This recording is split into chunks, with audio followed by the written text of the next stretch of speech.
বিসমিল্লাহির রহমানির রহিম। আসসালামু আলাইকুম। আমি এবং আমার বন্ধু জিদান এখন অবস্থান করছি মোহাম্মদপুরে একটা ছাদে।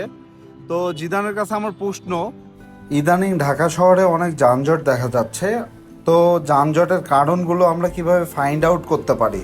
হ্যাঁ, যানজটের অনেকগুলো কারণ। এর মধ্যে আমার কাছে দৃশ্যমান মনে হচ্ছে যে রাস্তার পাশে যে অবৈধ দোকানগুলো, এগুলো অন্যতমই কারণ।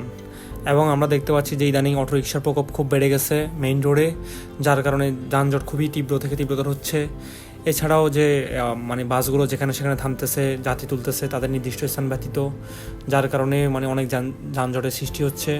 এবং এছাড়াও যে ধুলাবালি, যা মানে পরিবেশে মারাত্মক, আমাদের জন্য শরীরের জন্য অনেক ঝুঁকির কারণ হয়ে পড়তেছে। শিশু এবং বয়স্করা অনেক রোগে আক্রান্ত হচ্ছে। আচ্ছা, এই ক্ষেত্রে আমরা সমাধান কিভাবে পেতে পারি জিদান? সমাধান হচ্ছে আমাদের বিভিন্ন নিয়মকানুন মেনে চলতে হবে।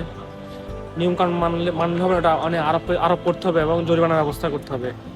তাহলেই হচ্ছে মোটামুটি এগুলা কন্ট্রোলাইজ করা যাবে। আচ্ছা আদারওয়াইজ ইউনিয়ন সরকার আসুক আর বিএনপি আসুক, সম্ভব না। আচ্ছা, যাই হোক, মানে পয়েন্ট আউট করে, প্রবলেমগুলোকে পয়েন্ট আউট করে আমাদের সমাধানে আনতে হবে, তাই তো?